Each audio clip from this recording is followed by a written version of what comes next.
He built America's financial system from scratch, yet died broke. Alexander Hamilton was one of the most brilliant minds of the founding era, but his life ended in a bloody duel over pride and politics. Long before the wars, the politics, and the power, there was an island. Quiet, humid, swept by salt and wind. Nevis, in the British West Indies, sat small and almost invisible on the map of the world. But in the mid-18th century, that's where one of history's sharpest minds was born, Alexander Hamilton. Or maybe not. You see, even his birth is a riddle. Some records say he was born in 1755, others insist it was 1757. Alexander himself sometimes seemed unsure, or perhaps he wanted to forget. What we do know is that he was born into nothing. His mother, Rachel Fawcett, was of French Huguenot descent. She had once been married to a Danish merchant, but that relationship crumbled. Her divorce wasn't recognized by the church, so when she began a relationship with James Hamilton, Alexander's father, it was considered scandalous. They were never legally married, which made young Alexander illegitimate. That word carried weight back then. Heavy weight.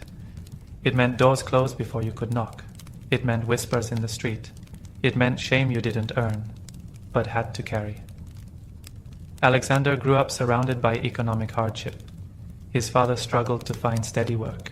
His mother, although resourceful and determined, couldn't shield him from poverty. The family moved from Nevis to St. Croix, trying to build a life, but bad luck followed them like a shadow. When Alexander was around 11, James Hamilton abandoned the family, likely ashamed and unable to provide. 2 years later, Rachel died of a fever, likely yellow fever, leaving Alexander and his older brother orphans. Just like that, everything was gone. Alexander was barely a teenager. He had no father, no mother, no inheritance, no title. But he had two things that would carry him further than any noble name could: his mind and his pen. And while the world saw just another colonial orphan, small, skinny, and forgettable, Alexander Hamilton was already quietly preparing to prove them all wrong. Because sometimes the people with the least end up doing the most. After his mother's death, young Alexander Hamilton was left with little more than her name and the burden of survival. He and his brother were taken in by a cousin, Peter Lytton, but that refuge didn't last. Within a year, Lytton died by suicide. Alexander was once again homeless. Not yet 14, he had no stable shelter, no family to lean on, and no education beyond the basics his mother had managed to give him. He found work as a clerk at an import-export firm run by a merchant named Beekman and Kruger on the island of St. Croix. It wasn't glamorous.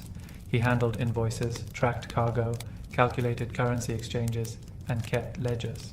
But for a boy with a hungry mind, it was a school in itself. Day by day, Alexander absorbed the rhythms of commerce, learning how the world really worked, not in textbooks, but in ships and sugar and debt. He was trusted, efficient, and sharp. By the time he was 15, he was left in charge of the entire business when the owner was away. Think about that. Most teenagers couldn't be trusted to sweep a floor properly. Alexander was managing trade routes. But the sea air wasn't filled with opportunity. It was thick with slavery, economic despair, and colonial hierarchy. Alexander saw it all up close, and he hated it. He started writing. His letters were thoughtful, observant, sometimes poetic. They weren't just teenage ramblings, they had power, structure, and vision. He'd write about hurricanes as if describing a god's fury. He'd discuss politics, faith, morality. Then came the storm. In 1772, a hurricane tore through St. Croix. It ravaged buildings, sank ships, and left the island gasping. In the aftermath, Hamilton wrote a detailed account of the disaster for the local newspaper. But it wasn't just a news report, it was art. A 15-year-old boy described wind and water with the grace of a novelist and the insight of a philosopher. Local leaders read the piece and were stunned. Who was this boy? How did he write like that? They passed around his essay. They started whispering, then they started collecting donations. The people of St. Croix, impoverished and rebuilding, gathered enough money to send this orphan boy to America. Because even in darkness, genius glows. In the fall of 1772, Alexander Hamilton left the Caribbean behind. He boarded a ship bound for the American colonies. Clutching the hopes of the people who believed in him, and the burden of becoming someone who mattered. He was just a teenager, barely 16, possibly younger, but he already carried himself like a man racing time. When he arrived in Boston and later made his way to New York, the world looked completely different. Crowded streets, churches, dockyards, colleges. This wasn't St. Croix. This was chaos, opportunity, fire. He enrolled at King's College, what we now know as Columbia University. It was one of the finest schools in the colonies, and Hamilton wasted no time. He devoured books like a starving man. He studied law, philosophy, economics, political theory, anything and everything. But learning wasn't enough, not for him. He wanted to speak. He wanted to write. And more than anything, he wanted to shape the world around him. The colonies, meanwhile, were teetering on the edge of revolution. Tensions with Britain had reached a boiling point. Taxes, soldiers, tyranny. The streets pulsed with the electricity of rebellion, and Hamilton stepped right into it. He started writing political essays under pseudonyms, defending the colonists' right to resist British rule. Readers thought the author must be a seasoned scholar or a high-ranking official. When they found out it was a teenager, they couldn't believe it. Soon, Hamilton began giving speeches in public squares, fiery, bold, overflowing with ideas. He wasn't just echoing popular slogans, he was thinking ahead, imagining a new kind of government, a new kind of future, and people noticed. New York was full of revolutionaries, but Hamilton stood out. He wasn't from the elite families. He had no pedigree, but he had something better, vision, and the fearless conviction to share it. He drilled with a militia in his free time, trained for war while he studied law, and wrote with the weight of a man twice his age. To some, he was brilliant, to others, arrogant. But no one could ignore him. America had just met Alexander Hamilton, and Alexander Hamilton had just found his battlefield. By the early 1770s, the colonies weren't just complaining anymore. They were preparing to fight. The British Crown had tightened its grip with taxes, troops, and proclamations. And while some men hesitated, others stood up. Alexander Hamilton was one of them. Still a student at King's College, Hamilton couldn't sit still. He joined a New York volunteer militia called the Hearts of Oak. They were young, mostly students, and woefully inexperienced. But what they lacked in training, they made up for in passion. Each morning before sunrise, Hamilton drilled with his comrades in a graveyard beside Trinity Church. They trained with borrowed weapons, learned the basics of formation, and studied British military tactics. At night, he buried himself in books, classics, strategy, economics, philosophy. Day and night, mind and body, Hamilton was preparing for something big. In 1775, when war officially broke out with the battles of Lexington and Concord, Hamilton was ready. He helped lead a daring raid on a British battery in Manhattan, stealing cannons under enemy fire. It was bold, dangerous, and successful, exactly the kind of act that caught attention. Hamilton's leadership was unmistakable. He wasn't just a writer anymore. He was now a soldier, and a good one. Within months, he earned a commission as captain of an artillery company. It was a rare position for someone so young and without connections. But Hamilton had proved himself in both word and action. His company saw action in several key battles, including the Battle of Princeton, where Hamilton's guns helped secure a pivotal victory for the Continental Army. His skill didn't go unnoticed. Commanders praised his discipline and organization. His troops respected him, and news of a brilliant young artillery captain with a silver tongue and steel nerves began to spread. But someone else had noticed too. Someone who would change Hamilton's life forever. General George Washington. Washington, commander of the Continental Army, was constantly on the lookout for men who could think, lead, and act under pressure. And in Alexander Hamilton, he found all three. Hamilton had no way of knowing, but his days as a frontline officer were numbered. He was about to be called somewhere even more powerful than the battlefield. He was about to step inside the war room of a revolution. In 1777, something unexpected happened. Alexander Hamilton, barely in his 20s, commanding an artillery unit with growing respect, received an invitation. General George Washington wanted him, not as a field commander, but as part of his inner military staff. At first glance, it might have seemed like a step backward. Hamilton loved the battlefield. He thrived on action, movement, and strategy under fire. But this was different. This was Washington. And this offer wasn't a demotion. It was a doorway into the very heart of the revolution. Hamilton accepted. Washington made him an aide-de-camp, a kind of chief of staff. But in truth, he was far more than a glorified secretary. He became Washington's most trusted advisor, writing letters, orders, and diplomatic messages, many in Washington's voice. Hamilton's pen never stopped moving. His words carried authority, clarity, and purpose. He corresponded with generals, governors, and Congress. When orders needed to be obeyed, Hamilton's letters made sure they were. His writing was as sharp as his thinking, and he worked day and night, often by candlelight, with stacks of parchment and ink-stained hands. Washington relied on him for more than paperwork. Hamilton became a voice in his ear, a strategist, a sounding board.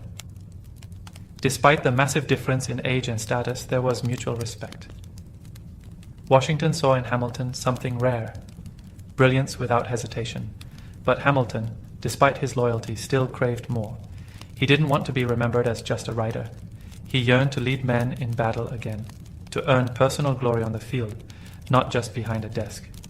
Multiple times he asked Washington for a combat command.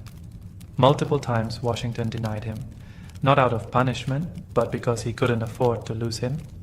The tension quietly simmered between them. Washington treated him like a son. Hamilton sometimes chafed at the boundaries, but they needed each other. During these years, Hamilton also forged connections with powerful allies, including Lafayette, John Lawrence, and other revolutionary thinkers. His ideas were expanding. He wasn't just fighting a war, he was dreaming of what came after it. A new nation. A government that actually worked. A future he could help design.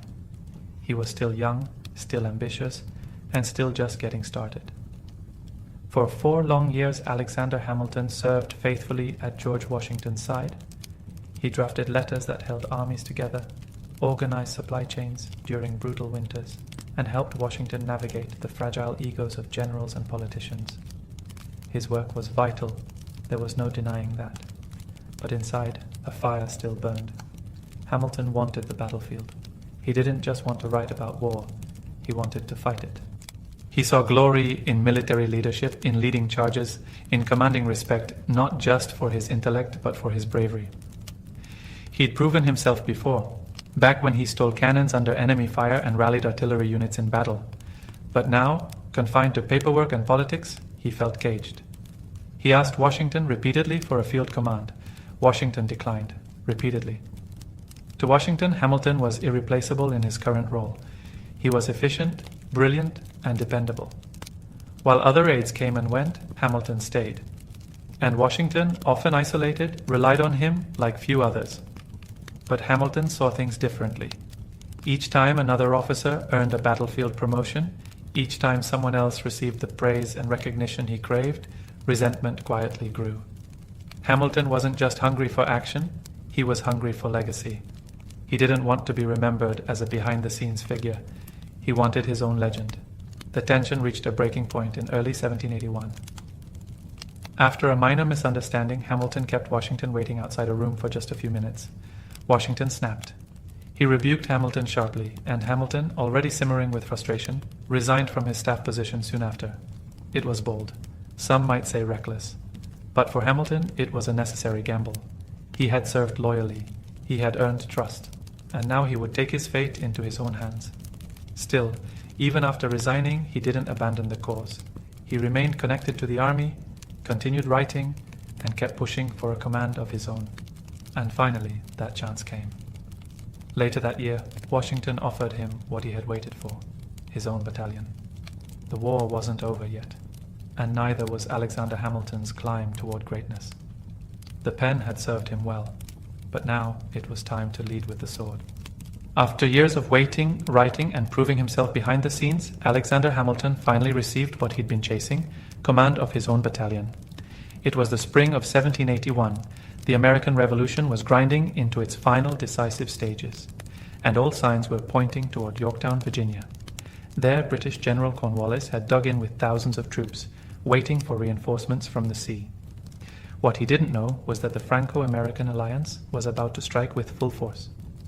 Washington and French General Rochambeau planned to march their armies south for one final blow. Hamilton, with his newly earned command, would march with them. As the siege of Yorktown began in September, Hamilton's moment came into focus.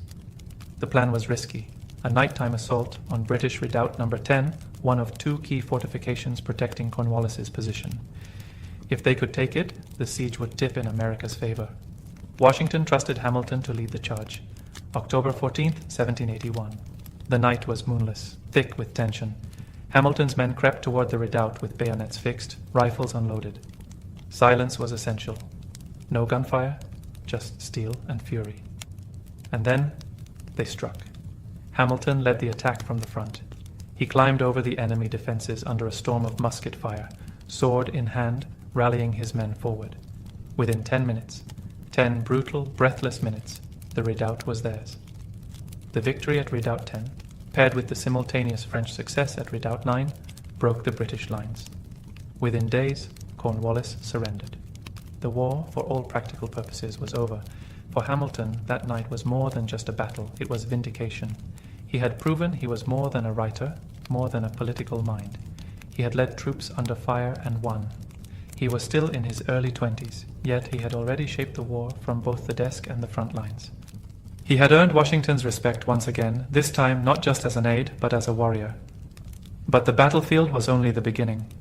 Now that independence was nearly won, the question became, what next? What kind of nation would rise from the ashes of war? For Hamilton, the answer was clear. If America was going to survive, someone had to build it, and he was ready to start laying the foundation. When the guns fell silent and the Treaty of Paris was signed in 1783, the United States of America was officially free. But freedom, Hamilton quickly realized, was only the beginning. The country was independent, but not stable. The Articles of Confederation, the first attempt at a national government, were weak, toothless, and dangerously inefficient. The states operated more like competing countries than a united nation.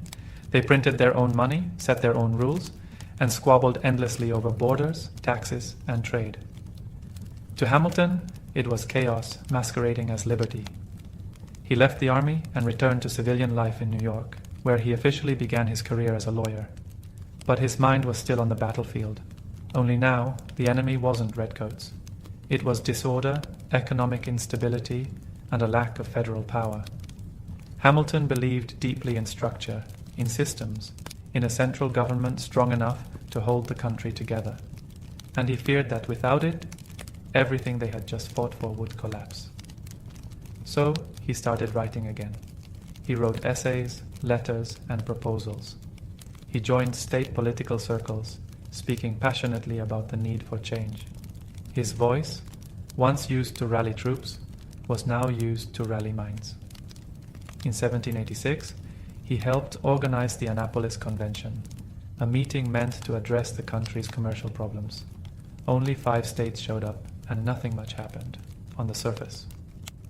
But Hamilton used the opportunity to push for something bigger, a full constitutional convention to overhaul the government from the ground up. He got his wish. The following year, delegates from all 13 states gathered in Philadelphia, among them George Washington, James Madison, Benjamin Franklin, and Alexander Hamilton. Hamilton was one of the youngest in the room, but his energy was unmatched. His speeches were bold. His ideas were unapologetically pro-federalist. He believed America needed a strong central government, a national economy, and a unified identity. Not everyone agreed. In fact, many were wary of centralized power. It reminded them too much of monarchy. But Hamilton didn't back down. He wasn't just fighting for a constitution. He was fighting for a vision of America that could last. Because revolutions may win freedom, but only structure can keep it. The Constitutional Convention of 1787 was a turning point for America, and for Alexander Hamilton. For 4 hot months in Philadelphia, delegates debated, argued, and rewrote the blueprint for a new government. And while Hamilton wasn't the loudest voice in the room, he was one of the most unshakably determined. His vision was ambitious, some said too much so. Hamilton argued for a strong central government, a president with real executive power, and even a Senate that served for life. These ideas didn't sit well with many of the delegates, who had just thrown off a king and weren't keen on anything that smelled like monarchy. In the end, Hamilton's more extreme proposals weren't adopted, but many of his broader principles, strong federal authority, a robust executive branch, and the supremacy of national law, made it into the final constitution. Still, the fight was far from over. The constitution had been written, yes, but it still needed to be ratified by the states. And that wouldn't be easy. Opposition was fierce, especially from people who feared losing state power or saw the new federal system as a threat to individual liberty. So, Hamilton went to war again, not with guns, but with his greatest weapon, his pen. He joined forces with James Madison and John Jay to write a series of essays defending the new constitution. Published under the shared pseudonym Publius, these essays were aimed at ordinary citizens, clear, logical, and persuasive. Hamilton wrote the majority of them, 51 out of the 85 essays, sometimes drafting several per week, late into the night, by candlelight. These became the Federalist Papers. Each essay tackled a different question. Why do we need a stronger government? How will checks and balances protect freedom? Why should people trust a national judiciary? Hamilton poured his soul into these arguments. He wasn't just defending a document. He was defending the very future of the Republic. And it worked. Slowly, state by state, the Constitution was ratified. In 1789, it officially became the supreme law of the land. The United States now had a government. And Alexander Hamilton? He wasn't just one of its architects. He was about to become its chief engineer. In 1789, the new American government took its first breath. George Washington was unanimously elected as the first president of the United States. And when it came time to fill his cabinet with the sharpest minds in the country, he knew exactly who he wanted to manage the nation's finances: Alexander Hamilton. Hamilton was sworn in as the first Secretary of the Treasury, a title that might have sounded bureaucratic, but in reality came with a staggering challenge. The United States was broke. There was no national currency, no central banking system, no public credit. The government owed millions in war debts to foreign allies, private citizens, and even its own soldiers. The economy was fractured, unstable, and teetering on collapse. To most, it seemed like a disaster. To Hamilton, it was an opportunity. He got to work immediately, drafting reports, crunching numbers, and designing a financial system from scratch. His goal? Not just to solve the present crisis, but to lay the foundation for a strong modern economy. His first move was bold. The federal government would assume all state debts from the Revolutionary War. This meant the national government would now owe money, not the individual states. Many saw this as dangerous. Hamilton saw it as brilliant. Why? Because if the federal government owed money, lenders, especially the wealthy elite, would have a vested interest in its survival. Next, he proposed the creation of a national bank, a central institution that could manage government funds, issue stable currency, and stimulate economic growth. He also introduced tariffs and taxes designed to protect American manufacturing and help generate revenue. To Hamilton, economics wasn't just about math, it was about power. He believed that a strong economy would lead to a strong nation, and that public credit, once restored, would attract investment, create jobs, and elevate the United States on the global stage. But not everyone shared his vision. His policies triggered fierce opposition, especially from Thomas Jefferson and James Madison, who feared that Hamilton was creating an elite, centralized government too similar to Britain's monarchy. Still, Washington backed him. And slowly but surely, Hamilton's ideas took root. The US economy began to stabilize. Confidence grew. The dollar gained value. In just a few years, Hamilton had taken a bankrupt, fractured collection of states and given it the beating heart of a functioning economy. He wasn't just managing money, he was building a nation. As Alexander Hamilton's financial system began to take shape, so did his reputation, not just as a brilliant architect of the economy, but as a polarizing force in American politics. To his supporters, Hamilton was a genius, a man who turned chaos into order and gave the young nation a real future. But to his critics, he was dangerous, too bold, too centralized, too British in style, with his talk of national banks, strong executives, and urban industry. and no critic was louder or more persistent than Thomas Jefferson. Jefferson, the Secretary of State, was Hamilton's opposite in nearly every way. Where Hamilton believed in cities, commerce, and concentrated federal power, Jefferson believed in rural life, individual liberty, and limited government. He saw America as a land of farmers and freedom, not financiers and federal banks. The two men couldn't have disagreed more. To Jefferson, Hamilton's national bank was unconstitutional. His debt plan was a favor to the wealthy. His tariffs and taxes, a burden on the common man. He believed Hamilton was steering the country toward a dangerous aristocracy, where elites ruled and liberty suffered. To Hamilton, Jefferson was naive. His vision of an agrarian paradise ignored economic reality. Without credit, without industry, without structure, Hamilton believed the nation would crumble. The clash was more than philosophical. It became personal. Each man had allies. Jefferson had Madison, and Hamilton had Washington's ear. Their disagreements turned the cabinet into a war zone. Washington, though respectful of Jefferson, often sided with Hamilton. He valued results, and Hamilton delivered them. Still, the feud grew. In the press, Jefferson's allies accused Hamilton of corruption and tyranny. In return, Hamilton's supporters painted Jefferson as weak and idealistic.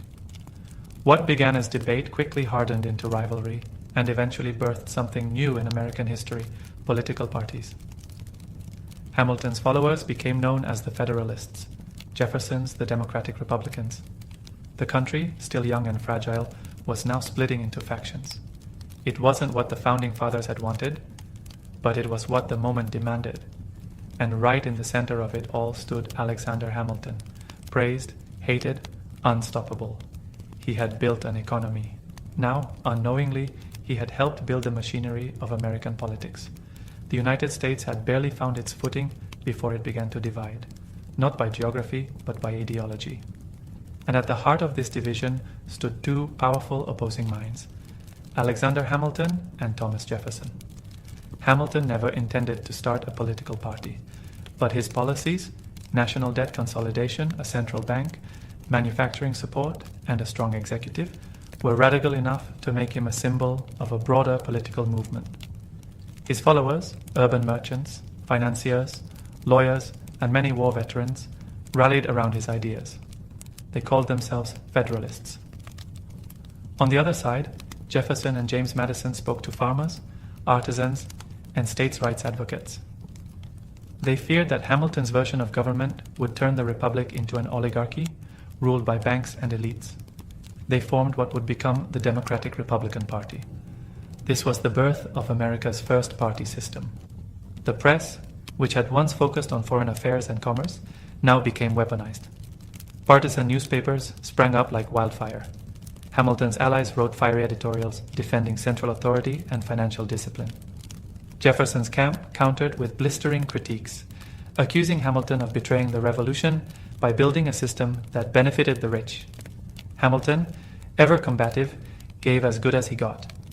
He wrote under pseudonyms, leaked damaging letters, and used his incredible skill with language to shape public opinion. He wasn't just managing policy, he was managing narratives. Washington, who deeply disliked factionalism, grew increasingly uncomfortable. He had hoped that his presidency would set a tone of unity. But by the end of his second term, the cabinet was a political battlefield, and the nation, a house divided. Eventually, Jefferson resigned from Washington's cabinet, disgusted by Hamilton's influence. But even in resignation, his movement grew stronger. And then came the election of 1796, America's first real contested presidential race. John Adams, a Federalist, won. But Jefferson, his opponent, became vice president under the rules of the time. It was an awkward, tense administration. And Hamilton, although no longer in the cabinet, still pulled strings from behind the curtain. The revolution had created a nation. But Hamilton and Jefferson had created something longer lasting, the template for American political conflict. Ideas versus power, cities versus farms, central versus local, and the fight was far from over. Alexander Hamilton had built a reputation as a man of brilliance, order, and discipline. But in 1797, that image would shatter.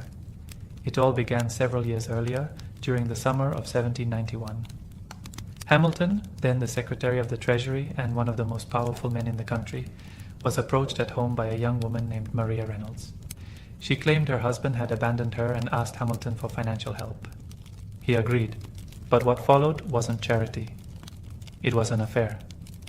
Hamilton and Maria Reynolds began a secret relationship that lasted for months. But it wasn't just an affair. It turned into a trap. Her husband, James Reynolds, found out and blackmailed Hamilton, demanding money to keep silent.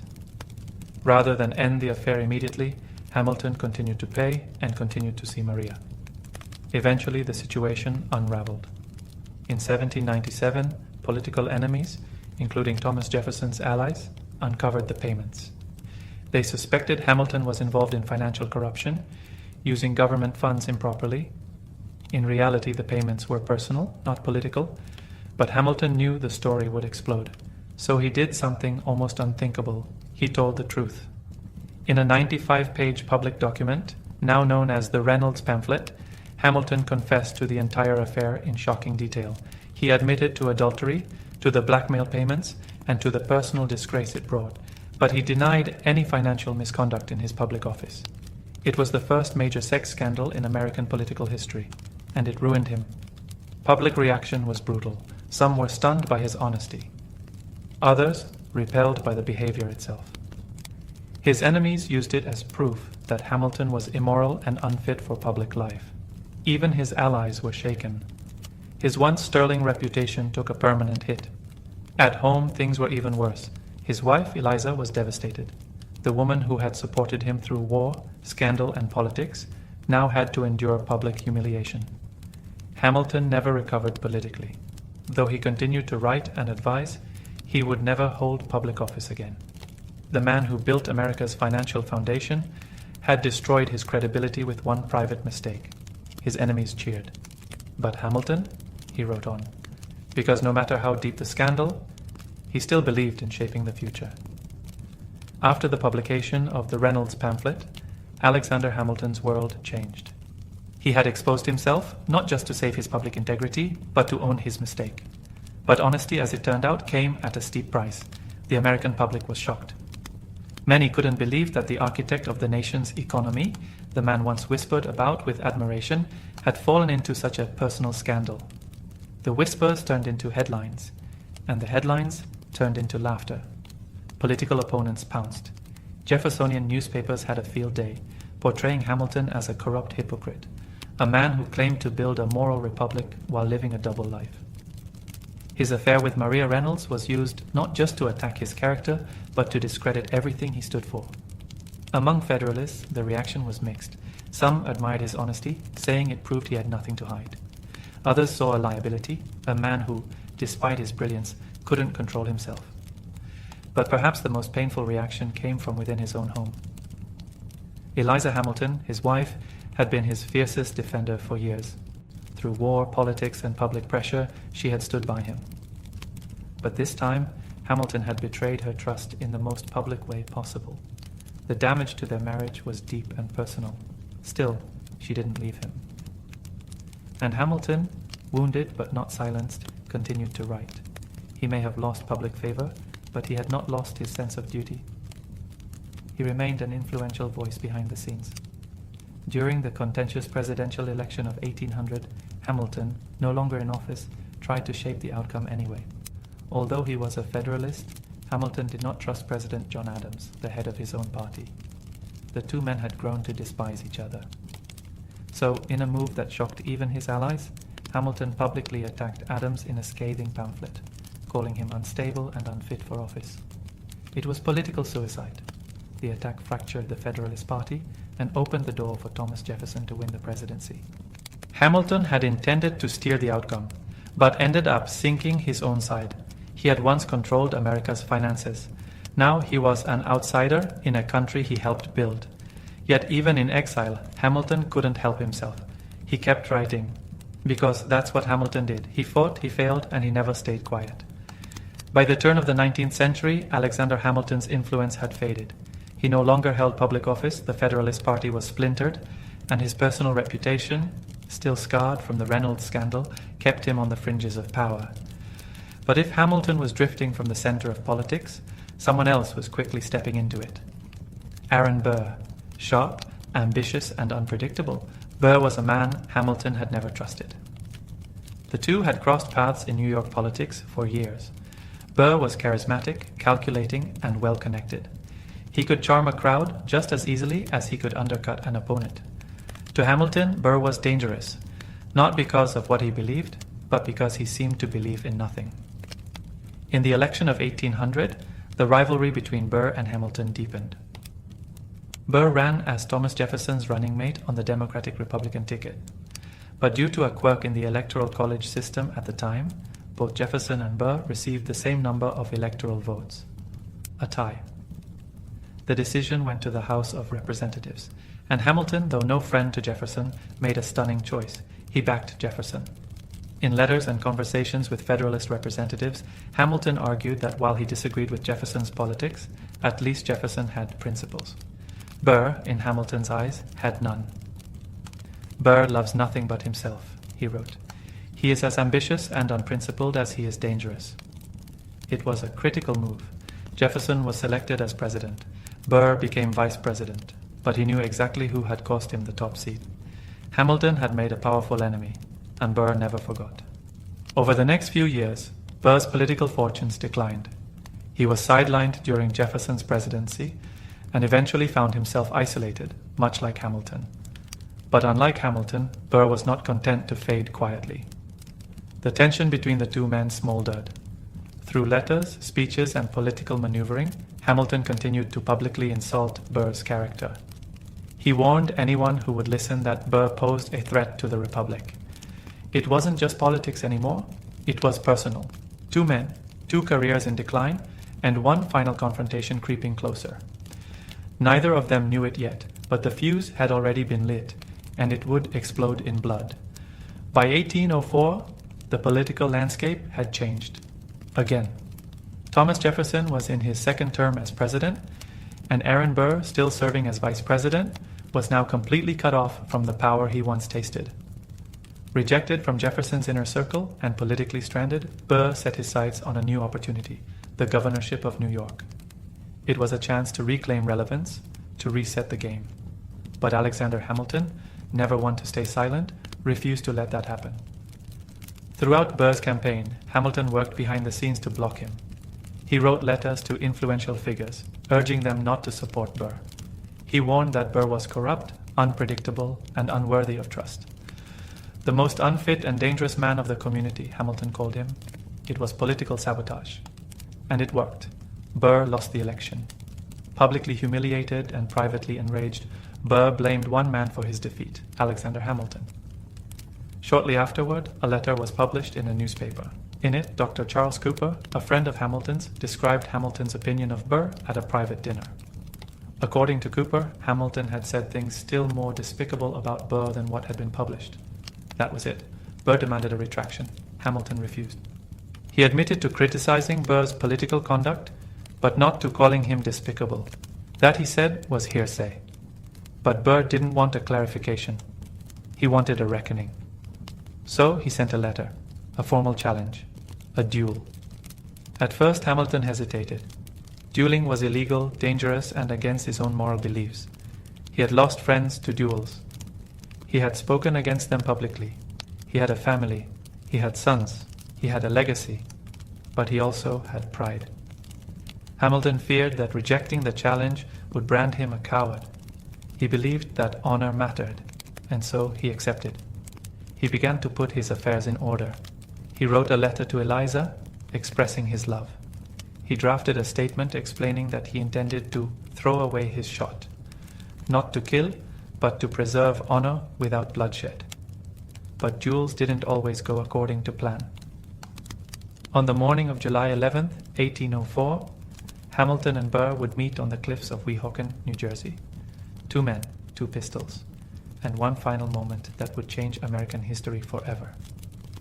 The sun had barely risen on July 11, 1804, when two boats quietly slipped across the Hudson River from Manhattan to the wooded bluffs of Weehawken, New Jersey. The sky was pale, the air thick with mist. It was a place chosen deliberately, remote, hidden from the law, and stained with history. Just a few years earlier, Hamilton's own son, Philip, had died in a duel here. Now, Alexander Hamilton had returned to face his own end. He arrived with his second, Nathaniel Pendleton. Aaron Burr brought his own second, William Van Ness. The pistols were prepared, the distance was measured, 10 paces apart. Burr stood tall, composed. Hamilton, quiet but resolute. What exactly happened in the seconds that followed remains a mystery. Hamilton claimed beforehand that he intended to throw away his shot, to aim high, to avoid bloodshed, to meet the challenge without killing. Some accounts say he fired into the air, deliberately missing. Others believe he flinched or fired by reflex. But what isn't in question is what Burr did next. He raised his pistol. He fired. The bullet struck Hamilton in the lower abdomen, shattering his ribs, tearing through his liver and lodging in his spine.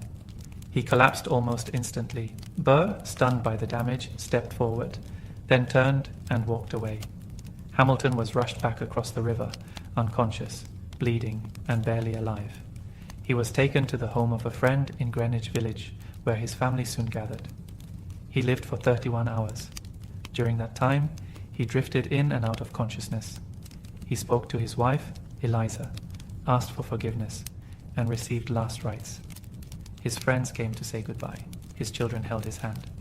And then, on the afternoon of July 12, 1804, Alexander Hamilton died. He was 47 years old. The man who had fought in the Revolution, built the nation's financial system, written the bulk of the Federalist Papers, and shaped the very structure of the United States, was gone.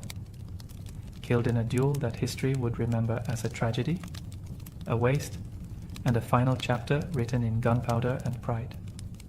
But Hamilton's story didn't end there, because death has a strange way of echoing, especially when a legacy refuses to be buried. As news of Alexander Hamilton's death spread across New York City, shock rippled through every corner of the young republic. Crowds gathered in silence outside his home.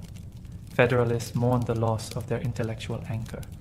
Even those who opposed him politically stood still, stunned by how suddenly and senselessly it had ended. Duels had claimed lives before, but this felt different. Here was a man who had helped win independence, built the U.S. economy, defended the Constitution, and shaped the very foundations of government, now gone by the hand of a sitting vice president. Public outrage flared. Hamilton's funeral drew thousands. Businesses closed. Church bells rang. Soldiers marched alongside civilians in mourning. At Trinity Churchyard, his coffin was lowered into the ground beneath a simple stone. He was buried not as a politician, but as a patriot. His wife Eliza stood by his side until the very end.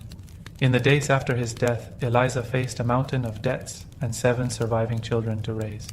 Yet she refused to break. Fueled by grief and love, she dedicated her life to preserving her husband's legacy and to finishing the work he had started. She helped establish the first private orphanage in New York, honoring Hamilton's own childhood as a poor, forgotten boy. She organized his letters, defended his name, and made sure the next generation knew who he was, not just as a founder, but as a father and a visionary. As for Aaron Burr, the man who fired the shot, he was never charged with murder, but his political career ended the moment Hamilton's heart stopped. He finished his term as vice president in disgrace, living the rest of his life as a man haunted by what he had done. Hamilton's death marked the end of one chapter in American politics and the beginning of another. The country moved forward, but Hamilton's ideas, central banking, public credit, strong federal authority, would endure. Decades later, leaders like Abraham Lincoln and Theodore Roosevelt would cite Hamilton as a guidepost. And though his name faded for much of the 19th century, it would never disappear completely. Because Hamilton was more than a founding father. He was a builder, a believer, and a man whose last breath became the spark of something far greater than himself. In the wake of Alexander Hamilton's death, his wife, Eliza, stood at the crossroads of heartbreak and duty. She had lost her husband to pride and politics. Left behind were 7 children, a mountain of debt, and a legacy under siege. Many in society whispered about Hamilton's scandal, his duel, his arrogance. His enemies were eager to write him off. But Eliza refused to let history forget him. Born into the prominent Schuyler family, Eliza had always been strong. But now she had to be unbreakable. She sold their home, managed their remaining assets, and began the long, lonely work of protecting the reputation of a man who could no longer speak for himself. She gathered his writings, letters, essays, government reports. She tracked down his correspondences, organized his papers, and defended his role in the founding of the country. She corrected public misperceptions, shared stories with historians, and kept his name alive through deliberate, careful storytelling. But Eliza's mission didn't stop at memory. She also built. In 1806, just 2 years after Hamilton's death, Eliza helped establish the Orphan Asylum Society in New York City, what would eventually become the Graham Wyndham, one of the city's first orphanages. It was more than charity, it was personal. She never forgot that her husband had been an orphan himself, abandoned, impoverished, and overlooked. Through this work, she ensured that other children wouldn't be forgotten the way he had been. For the next 5 decades, Eliza lived not as a recluse, but as a quiet force behind American memory. She outlived her husband by 50 years, long enough to see some of his ideas finally recognized for their genius. When people asked her how she survived such tragedy, she would speak softly but firmly. "I had his children," she'd say. "I had his legacy." She died in 1854 at the age of 97. Nearly a century of life, half of it spent in devotion to a man no longer living, but whose influence refused to die. Eliza didn't just preserve Hamilton's story, she rescued it. Because even though the world had tried to bury him in scandal and silence, she gave him a second life, not in politics, but in memory. And because of her, the name Alexander Hamilton would not vanish from history. Alexander Hamilton may have died young, but his ideas were just getting started. In the early years after his death, his legacy remained tangled in controversy. To many, he was remembered as the brilliant mind who couldn't escape his own ego, a man who built a financial empire only to fall to scandal and violence. His critics still painted him as an elitist, a monarchist in disguise, someone too eager to concentrate power in government hands. But history, as it often does, began to shift. America grew, the economy expanded, industry rose, and slowly, leaders began to revisit Hamilton's vision. Not with suspicion, but with respect. His blueprint for a strong central government became a model during national crises. His belief in federal credit became the cornerstone of American financial power, and his dream of a diverse, industrial economy came to life in the factories, railroads, and trade routes that shaped the 19th century. By the time the Civil War approached, Abraham Lincoln was reading Hamilton's writings closely. He saw Hamilton as a guide, a man who understood that preserving the Union required both principle and structure. Lincoln's financial strategies during the war reflected Hamilton's belief in a unified economic system supported by national credit. Even later, presidents like Theodore Roosevelt and Franklin D. Roosevelt would quote Hamilton in speeches, drawing on his ideas about executive strength, national infrastructure, and economic planning. Historians, too, began to change their tone. The once dismissed Federalist became, in hindsight, one of the most forward-thinking of all the Founding Fathers. He had seen a version of America that took over a century to fully arrive, and in many ways was still arriving. Hamilton's critics had often accused him of dreaming too big, but maybe that was the point. His vision was never meant for his time alone. It was meant to grow into the future, to outlive him, outlast him, and evolve as the country did. He died before he could see it. But his fingerprints were on everything. The banks, the courts, the Constitution, the very concept of a nation bound not by blood or region, but by ideas. Alexander Hamilton was no longer just a man. He was a philosophy in motion. As the 19th century rolled on, Alexander Hamilton's name began to fade. Other founding fathers rose to mythic status: George Washington, the noble general; Thomas Jefferson, the philosopher-president; Benjamin Franklin, the beloved genius. Their stories were retold in classrooms, statues, and textbooks. But Hamilton? He became a footnote. Part of the reason was political. His Federalist Party had long since vanished, absorbed or overtaken by new political movements. His enemies, Jeffersonians, Jacksonians, and others, controlled much of the public narrative in the decades following his death, and they weren't exactly eager to praise a man they saw as a threat to democracy. They called him arrogant, power-hungry. a man who cared more for bankers and industry than for the common man. And then there was the duel. In a young, idealistic republic, Hamilton's end, killed in a personal dispute by another politician, felt messy, almost shameful. It didn't fit the heroic narrative many Americans wanted to teach their children. So, over time, his memory softened. The Federalist Papers, once a cornerstone of constitutional debate, were still read, but often without much attention to the man behind most of them. His economic policies lived on in practice, but not in name. He became, quietly, the founder people forgot. But not everyone forgot. Legal scholars, economists, and historians kept digging into his work. Some praised his brilliance, his foresight, his ability to predict the needs of a nation still in its infancy. Others admired the raw determination of a man who rose from nothing, an illegitimate orphan from the Caribbean, into one of the most influential figures in American history. Even still, for most of the 19th and 20th centuries, Hamilton remained a second-tier figure, respected but not revered. His portrait was placed on the $10 bill, but few people gave it more than a passing glance. He had a statue or two, a few schools named in his honor, and a tomb in Trinity Church. But he wasn't celebrated the way Washington or Lincoln were. It seemed history had quietly tucked him away. But Hamilton had always been underestimated, and like he had done so many times before, he was quietly waiting for a chance to rise again. This time, not through politics, but through something no one saw coming. For nearly 2 centuries, Alexander Hamilton's story remained largely in the background of American memory, until one man picked up a book at an airport and everything changed. In 2004, historian Ron Chernow published a groundbreaking biography titled Alexander Hamilton. It was rich, detailed, and deeply humanizing. Instead of focusing only on policy or scandal, it painted a full picture of a complex man, flawed, brilliant, ambitious, relentless. A man who had risen from nothing to shape a nation. The book was praised by scholars, but it reached someone entirely unexpected, a young playwright and musician named Lin-Manuel Miranda. On vacation in Mexico, Miranda brought Chernow's biography along as light reading. By the second chapter, he was stunned. "This is the most hip-hop story I've ever read," he said. A poor kid from the Caribbean who used words to rise to the top. It didn't just resonate, it sounded like music. And so, Hamilton's second act began, not in Congress, but on Broadway. In 2015, Miranda's musical Hamilton premiered at the Public Theater in New York City. A bold, genre-defying mix of hip-hop, R&B, and traditional show tunes, it reimagined the Founding Fathers as young, diverse, and deeply flawed revolutionaries. Hamilton, played by Miranda himself, was portrayed as a lyrical genius, a political fighter, and a man burning with purpose and insecurity.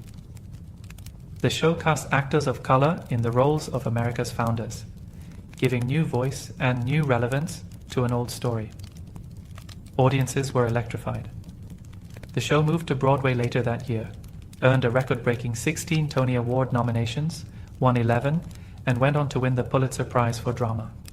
It became a cultural phenomenon, pulling Hamilton's legacy out of dusty textbooks and into the hearts of millions.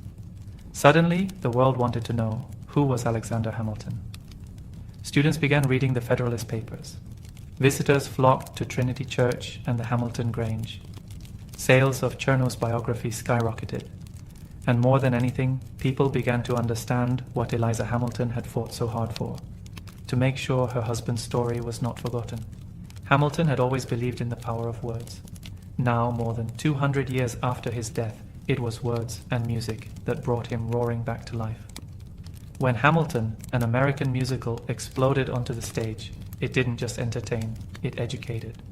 For many in the audience, especially younger generations, this was their first deep introduction to Alexander Hamilton.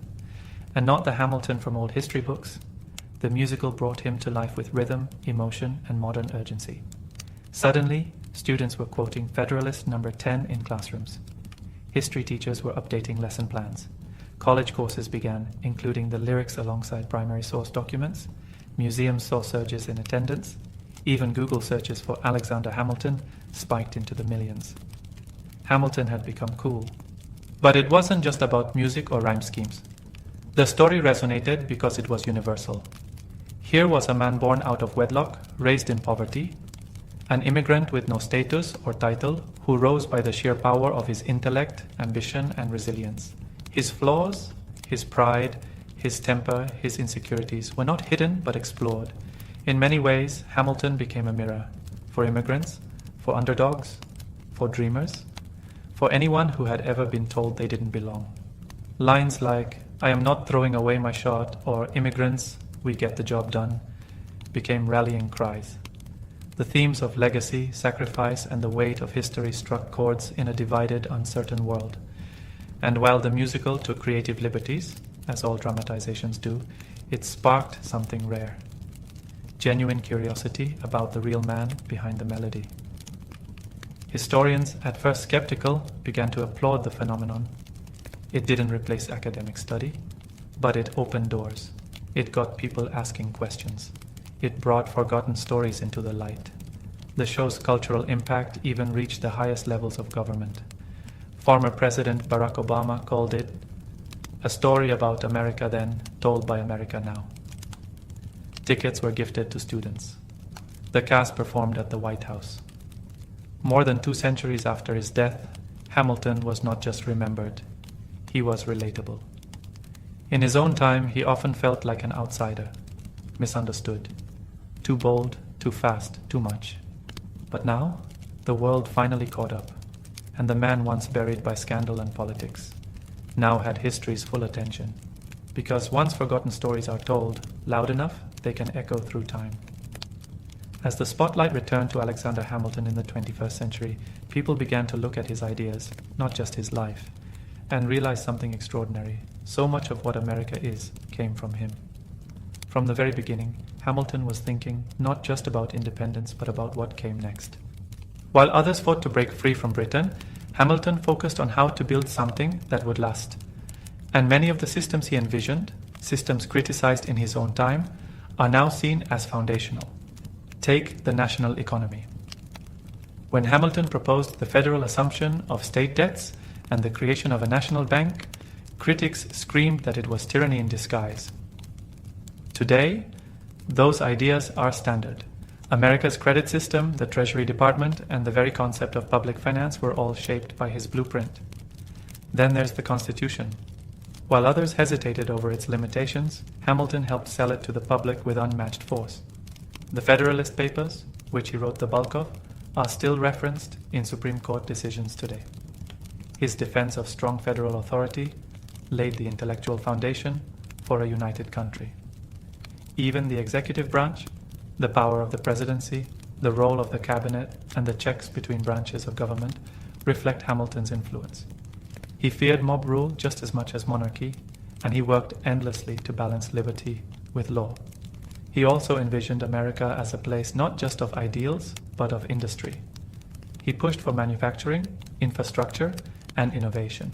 In his famous report on manufacturers, he outlined a vision of an economic powerhouse, a nation that could stand on its own. At the time, many rejected it. Today, it reads like prophecy. Hamilton's legacy isn't just carved in marble or printed on currency. It lives in every debate about federal power, every discussion about debt and taxes, every policy decision that weighs liberty against responsibility. He saw government not as a threat, but as a tool that, when used wisely, could build a country strong enough to survive war, division, and time itself. 200 years later, we're still using that tool, still building, still following a blueprint drawn up by a man who never stopped working until history caught up with him. Alexander Hamilton's rise was remarkable, but it wasn't smooth. For all his brilliance, for all the systems he built, the papers he wrote, the battles he fought, Hamilton was never a perfect hero.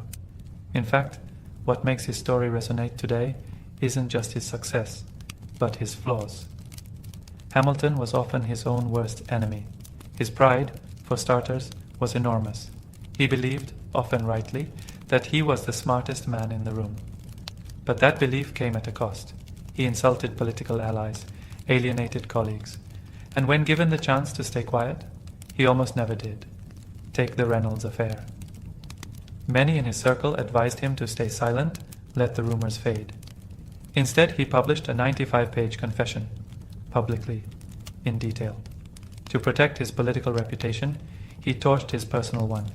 His need to be right, always, cost him more than he could afford.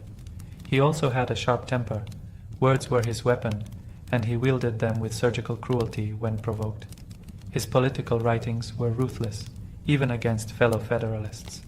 His pamphlet, tearing apart John Adams, didn't just hurt Adams, it helped Jefferson win the presidency. That wasn't strategy, that was impulse. Hamilton also struggled with contradictions. He fought for liberty, yet helped create systems that concentrated power. He distrusted the masses, yet built mechanisms to protect their future. He was an immigrant who feared the instability of democracy, a champion of merit who often spoke like an aristocrat. And perhaps the deepest contradiction of all, he was a man obsessed with legacy, who died in a duel that almost erased it. And yet, isn't that what makes him relatable? Hamilton wasn't untouchable like Washington. He wasn't quietly calculating like Madison. He was loud, fiery, ambitious, and deeply human. He worked himself to the bone because he never felt secure.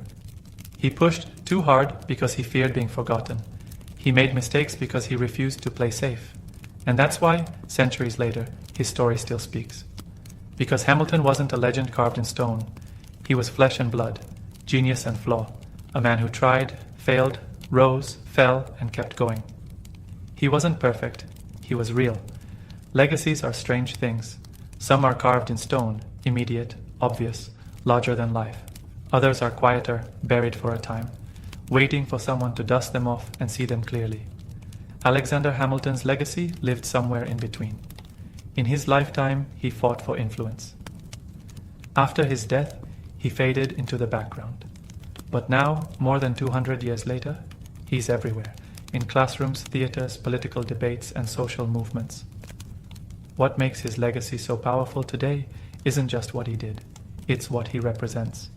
He's the immigrant who built a nation's economy, the orphan who stood beside a general, the outsider who stepped into the core of power and refused to apologize for being bold. In a country built on opportunity, Hamilton's story is the ultimate proof that you don't need to be born into greatness to achieve it. But legacy, to Hamilton, was never about statues or songs. It was about impact.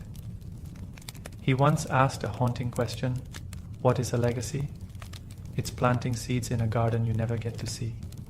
He didn't live to see his economic system flourish. He didn't see his constitution endure centuries. He didn't see his wife outlive him by 50 years or witness a Broadway musical about his life. He never saw young students quoting his essays in schools across the world, but those seeds, they grew. And in that way, his voice never really stopped speaking. You hear it every time someone defends the Constitution with logic and passion. You see it in systems that still hold the country together. You feel it in stories of people who rise from nothing, just like he did. Even in the face of death, Hamilton was thinking forward. His duel wasn't just a personal tragedy, it was a final act of a man who understood the cost of legacy. He wrote letters, settled debts, prepared his family, and asked that his story not be lost. He was thinking of tomorrow, even as his time ran out. And now, centuries later, the garden he planted continues to bloom. Not because he was perfect, but because he refused to be forgotten. Alexander Hamilton's life was short, 47 years. But in those years, he lived more than most ever do. He rose from poverty, carved out a place in history with nothing but his mind and will, and left behind a legacy that helped shape an entire nation. He was never a president. He never led a state. But his fingerprints are on the Constitution, the financial system, the courts, the very idea of what it means to be a united nation. And yet, what makes Hamilton truly unforgettable isn't just what he built, it's how he built it. He failed publicly, he loved deeply, he fought passionately, he made enemies, mended friendships, and left a trail of letters that pulse with energy, urgency, and brilliance. He was a flawed man, jealous, stubborn, impulsive. But he was also endlessly driven. He believed in building something bigger than himself, even when it cost him everything. And maybe that's why, all these years later, we're still drawn to his story. Because we recognize it. The struggle to rise, the need to prove yourself, the tension between ambition and morality, the hope that your work, your words, might outlast you. His life reminds us that greatness isn't about perfection, it's about effort, about vision, about refusing to settle for the world as it is and daring to imagine the world as it could be. Hamilton imagined a future where America was strong, structured, and stable. And while he never got to see that future fully realized, he laid the foundation with fierce determination. He may not have thrown away his shot on that dueling ground, but through his work, his words, and his unwavering spirit, he gave the rest of us a shot at freedom, at structure, at possibility. And in the end, what more could you ask from a founding father? He was not made of marble or myth, he was made of ink, steel, and fire. So the next time you hold a $10 bill, remember the man who didn't come from money, didn't come from privilege, but gave everything he had to build a country that could outlive him. That's Alexander Hamilton. And now, you know his story.